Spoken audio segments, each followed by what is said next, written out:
It doesn't get any better than this. Syracuse taking on Duke here in Durham at Cameron Indoor Stadium. I'm Heather Prusak alongside Gabe Altieri. And Gabe, you can hear the crowd behind us. The students already packing in.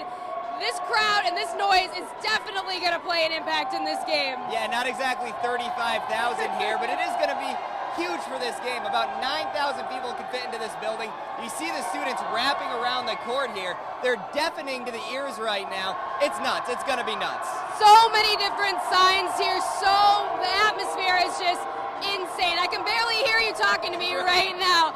But looking ahead to the game now, both of these teams coming off of a loss, Syracuse to BC and then Duke to UNC the other night. That's got to be on these players' minds. No one wants to have two back-to-back losses. That's right, and it's weird to think somebody's going to lose two in a row at the end of the night.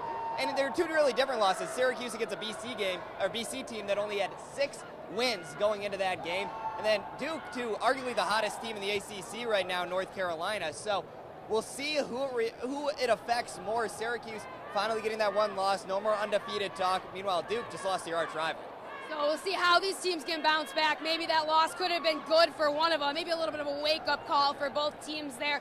But now looking over to the matchups, the individual matchups itself in this game, we saw when Duke came to the Dome, overtime thriller, everything like that. You couldn't have asked for any more hype of the game. But now, who do you think is going to impact? What one player on each team could change the game in any way? For Syracuse, I look for Jeremy Grant. The guy only had 9 shots against Boston College, and he needs to do more. He had a career-high 24 points first time against Duke. That's going to be huge for Syracuse in this game because, look, they're going to try to shut down Tyler Ennis. They're going to try to shut down C.J. Fair. You got to go to the number 3 guy, and that's Jeremy Grant.